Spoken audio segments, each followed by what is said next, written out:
ओम नमो भगवते वासुदेवाय। स्वागत है आपका हमारे चैनल पर।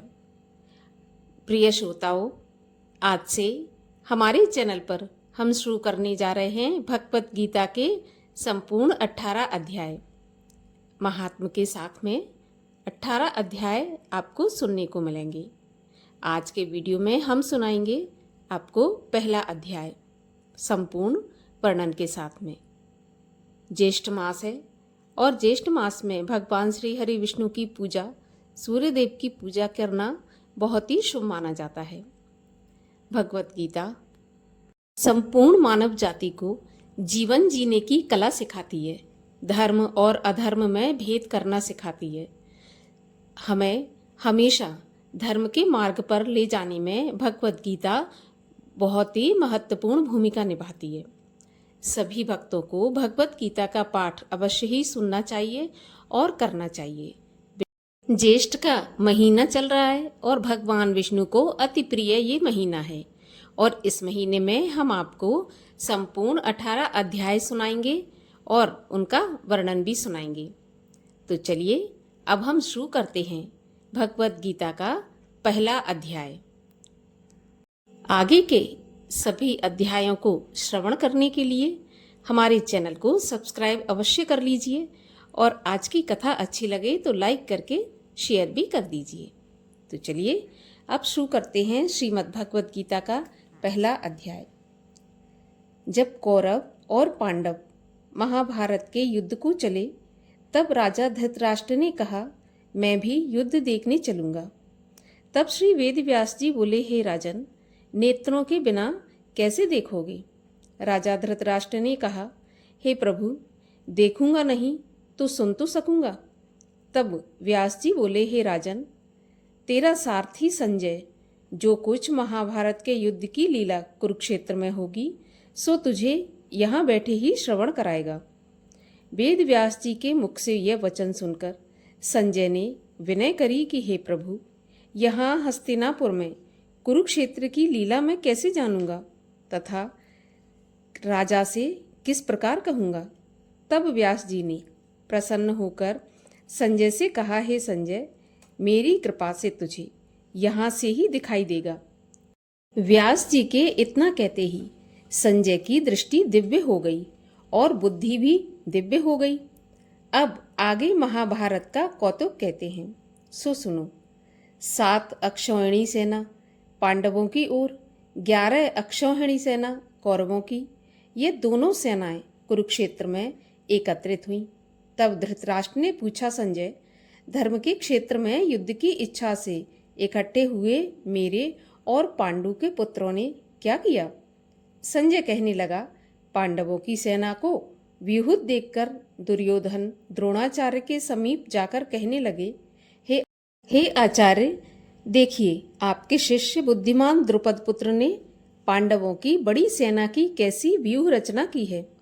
इस सेना में अर्जुन, भीम, बड़े बड़े धनुर्धारी वीरयुगधान, विराट, महारथी, द्रुपद, धृतराष्ट्र, चेकिस्तान बलवान, पुरुजित, कुंतीभोज, नरों में श्रेष्ठ शैव्य पराक्रमी, यधामन्यु, बलवान, उत्तमोजा, अभिमन्यु व द्रौपदी के 5 पुत्र सबके सब महारथी हैं।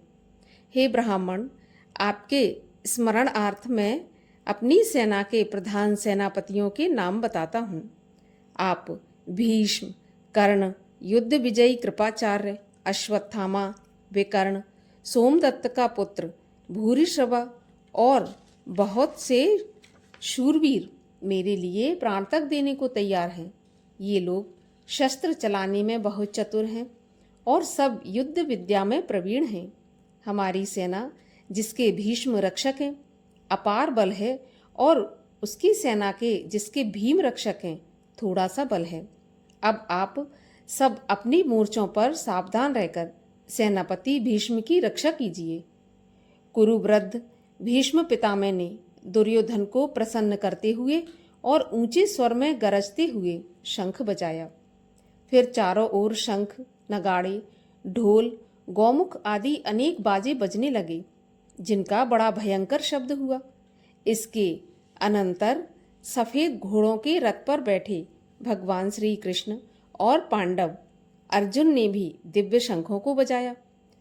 भगवान श्री कृष्ण ने पांचजन्य और अर्जुन ने देवदत्त नामक शंखों को और भीषण कर्म करने वाले भीम ने पौंड्रक नामक बड़े शंख को बजाया। कुंती पुत्र धर्मराज युधिष्ठिर ने अनंत विजय, नकुल ने सुघोष, सहदेव ने मणिपुष्पक और धनुर्धर काशीराज, शिखंडी, धृष्टद्युम्न, विराट, अपराजित, सात्विकी, राजा द्रुपद और द्रौपदी के 5 पुत्रों तथा महाबाहु अभिमन्यु, इन सब वीरों ने अपने अपने शंखों को बजाया। उन शंखों के भारी शब्द से आकाश और पृथ्वी गूंज उठी और धृतराष्ट्र के पुत्रों के हृदय कांप उठे। हे राजन, अर्जुन ने कौरवों को युद्ध के लिए प्रस्तुत देखकर श्री कृष्ण जी से कहा, हे अच्युत, मेरा रथ दोनों सेनाओं के बीच में खड़ा कीजिए, जिससे मैं युद्ध करने वालों को देख लूं कि इस रणभूमि में मुझे किन किन के साथ युद्ध करना चाहिए। दुर्बुद्धि दुर्योधन से प्रेरित करने वाले जो संग्राम के लिए यहाँ एकत्रित हुए हैं, उनको देखूं तो सही। संजय ने कहा, हे राजन, अर्जुन की बात सुनकर श्री कृष्ण ने भीष्म, द्रोण आदि वीरों के सामने उत्तम रथ को खड़ा करके कहा, हे वीर, संग्राम के लिए उद्यत इन कौरवों को देख लो।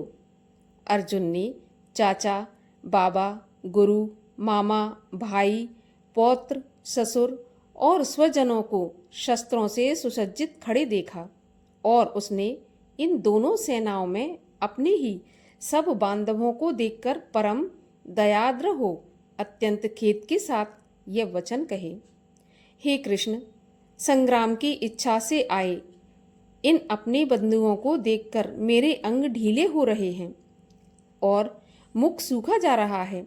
मेरा शरीर बेकल हो रहा है, रोमांच खड़े होते हैं, गांडीव हाथ से गिरा जाता है, त्वचा जली जा रही है। हे केशव, मुझ में यहाँ खड़े रहने की सामर्थ्य नहीं है।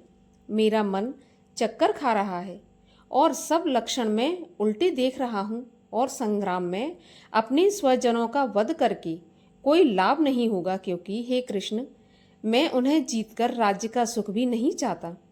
हे प्रभु, हमको राज्य भोग और जीवन से क्या काम है, क्योंकि जिनके लिए राज्य भोग और सुख की इच्छा की जाती है वे सब संग्राम में प्राण और धन की इच्छा छोड़ मरने को तैयार हैं।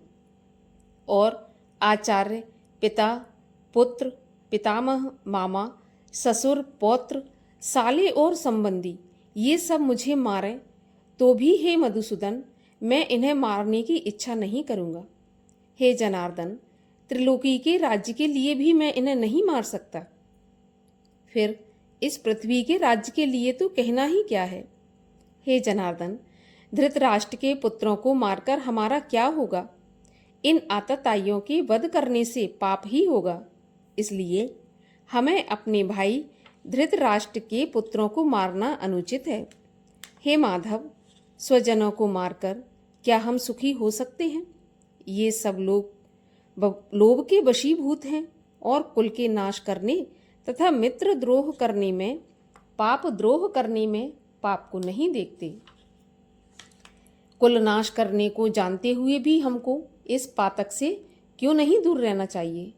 कुल का नाश होने से कुल के प्राचीन धर्म भी नष्ट हो जाते हैं, फिर धर्म नाश होने से कुल में पाप बढ़ता है। हे कृष्ण, पाप से कुल की स्त्रियां व्यभिचारिणी होती हैं, जिनसे वर्णशंकर संतान उत्पन्न होती है। यह वर्णशंकर जिन पुरुषों ने कुल को नष्ट किया है उनको तथा उस कुल को नरक में पहुंचाते हैं। क्या श्राद्ध तर्पण आदि बंद हो जाते हैं?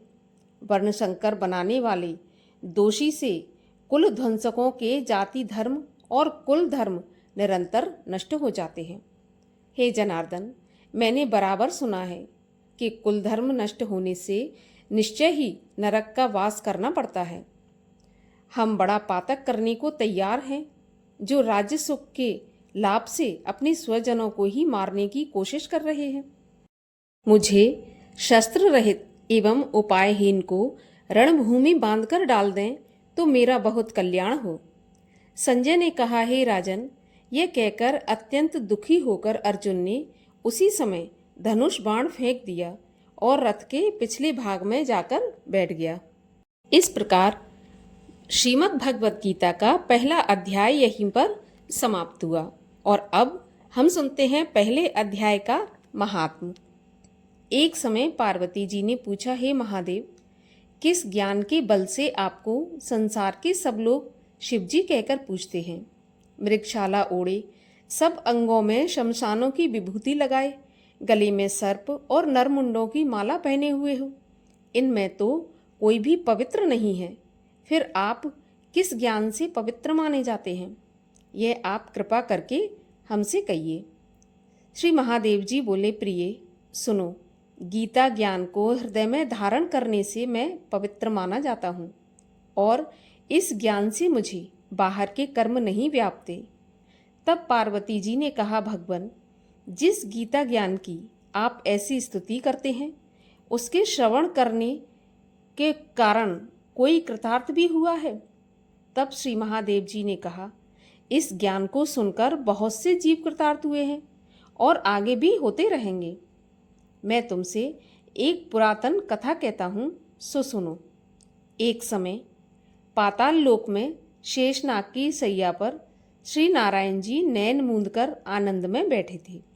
उस समय भगवान के चरण दबाती हुई श्री लक्ष्मी जी ने पूछा, प्रभु, निद्रा और आलस्य तो उन पुरुषों को व्याप्त हैं जो कि तामसी हैं, फिर आप तो तीनों गुणों से अतीत हो, श्री नारायण प्रभु वासुदेव हो। आप जो नेत्र मूंद रहे हो, ये मुझको बड़ा आश्चर्य है। श्री नारायण जी बोले, लक्ष्मी, मुझको निद्रा या आलस्य नहीं व्यापता। एक शब्द रूप जो भगवत गीता है, उसमें जो ज्ञान है, उसके आनंद में मैं मग्न रहता हूँ। जैसे 24 अवतार मेरे आकार रूप है, वैसे यह गीता शब्द रूप अवतार है। इस गीता में यह अंग है, 5 अध्याय मेरा मुख है, 5 अध्याय मेरी भुजा है, 11 अध्याय मेरा हृदय और मन है, 16वां अध्याय मेरा उदर है, 17वां अध्याय मेरी जंगा है, 18वां अध्याय मेरे चरण हैं। सब गीता के जो श्लोक हैं सो मेरी नाड़ियां हैं और जो गीता के अक्षर हैं वो मेरे रोम हैं। ऐसा जो मेरा शब्द रूपी गीता ज्ञान है, जिसके अर्थ में हृदय में विचारता हूँ और बहुत आनंद प्राप्त करता हूँ। नारायण बोले, हे लक्ष्मी, गीता ज्ञान को सुनकर बहुत जीव कृतार्थ हुए हैं, सो आप भी सुनिए। शूद्र वर्ण एक प्राणी था जो चांडालों के कर्म करता था और तेल नमक का व्यापार करता था। उसने बकरी पाली। एक दिन वह बकरी चराने को जंगल में गया और वृक्षों के पत्ते तोड़ने लगा। वहां सर्प ने उसे डस लिया, जिससे तत्काल उसके प्राण निकल गए। मरकर उसने बहुत से नरक भोगे, फिर बैल का जन्म पाया। उस बैल को भिक्षुक ने मोल ले लिया। वह भिक्षुक उस पर चढ़कर सारा दिन मांगता फिरे। जो कुछ भिक्षा मांगकर लाए वह कुटुंब के साथ मिलकर खाए। वह बैल सारी रात द्वार पर बंधा रहे, जिसके खाने पीने की भी खबर नहीं ले। कुछ थोड़ा सा भूसा उसके आगे डाल दे। जब दिन चढ़े फिर बैल पर चढ़कर मांगे। कई दिन गुजरे तो वह बैल भूख का मारा गिर पड़ा, पर उसके प्राण नहीं छूटे। नगर के लोग देखने लगे, कोई तीर्थ का फल दे, कोई व्रत का फल दे, पर उस बैल के प्राण नहीं छूटे। एक दिन गणिका आई। उसने मनुष्यों से पूछा कि यह भीड़ कैसी लगी है, तो उन्होंने कहा, इसके प्राण नहीं जाते। अनेक पुण्यों का फल दे दिया, फिर भी इसको मुक्ति नहीं मिलती। तब गणिका ने कहा कि मैंने जो किया है उसका फल इस बैल के निमित्त देती हूँ। इतना कहते ही बैल की मुक्ति हो गई। तब बैल ने एक ब्राह्मण के घर में जन्म लिया। पिता ने इसका नाम सुशर्मा रखा। जब वह बड़ा हुआ तो पिता ने इसको पढ़ाया। तब उसको पिछले जन्म की सुध रही। इसने एक दिन मन में विचार किया कि जिस गणिका ने मुझे बैल की योनि से मुक्त कराया था उसका दर्शन करके आता हूँ। ब्राह्मण चलता चलता गणिका के घर गया और कहा, तू मुझे पहचानती है? गणिका ने कहा, नहीं, मैं तुम्हें नहीं पहचानती। कौन है तू? मेरी तेरी क्या पहचान है? तू ब्राह्मण और मैं वैश्या। तब ब्राह्मण ने कहा, मैं वही बैल हूँ जिसको तुमने अपना पुण्य दिया था। तब मैं बैल की योनि से छूट गया था। अब मैंने ब्राह्मण के घर में जन्म लिया है। तू अपना वह पुण्य मुझे बता। गणिका ने कहा, मैंने अपने जाने कोई भी पुण्य नहीं किया, पर मेरे घर एक तोता है। वह कुछ पढ़ता रहता है, मैं उसके वाक्य सुनती रहती हूँ। उस पुण्य का फल मैंने तुझे दे दिया था। तब ब्राह्मण ने तोते से पूछा कि तू सवेरे सवेरे क्या पढ़ता है? तब तोते ने कहा, मैं पिछले जन्म में एक ब्राह्मण का पुत्र था। पिता ने मुझे गीता के पहले अध्याय का पाठ सिखा दिया था। एक दिन मैंने गुरुजी से कहा, मुझको तुमने क्या पढ़ाया है? तब गुरुजी ने मुझे श्राप दे दिया कि तू सूआ हो जा, और तब से मैं सूआ अर्थात तोता हो गया। एक दिन फंदक ने मुझे पकड़ लिया, एक ब्राह्मण ने और मुझे मोल ले लिया। वह ब्राह्मण भी अपने पुत्र को गीता का पाठ सिखाता था। तब मैंने भी यह पाठ सीख लिया। एक दिन ब्राह्मण के घर में चोर घुसे। उनको धन प्राप्त नहीं हुआ तो पिंजरा उठाकर ले गए। उन चोरों की यह गणिका बहुत अच्छी दोस्त थी। मुझे इसके पास ले आए। अब मैं नित्य गीता जी के पहले अध्याय का पाठ करता हूँ। यही वह गणिका सुनती है। इस पर गणिका की समझ में नहीं आता। जो मैं पढ़ता हूँ वही पुण्य तेरे लिए दे दिया। सो हे लक्ष्मी, गणिका ने भी भले काम ग्रहण किए, नित्य प्रति स्नान किया और गीता के पहले अध्याय का पाठ किया। इससे उसकी मुक्ति हुई। भगवान श्री नारायण ने कहा, लक्ष्मी, जो कोई अनजाने में भी गीता का पाठ करे या सुने, उसको भी मुक्ति मिलती है। इस प्रकार श्रीमद् भगवत गीता सार का पहला अध्याय वर्णन के साथ आपने सुना। आगे के अध्यायों को सुनने के लिए और हमसे जुड़े रहने के लिए चैनल को सब्सक्राइब अवश्य कर लीजिए, और आज की ये कथा अच्छी लगी हो तो लाइक करके शेयर भी कर दीजिए।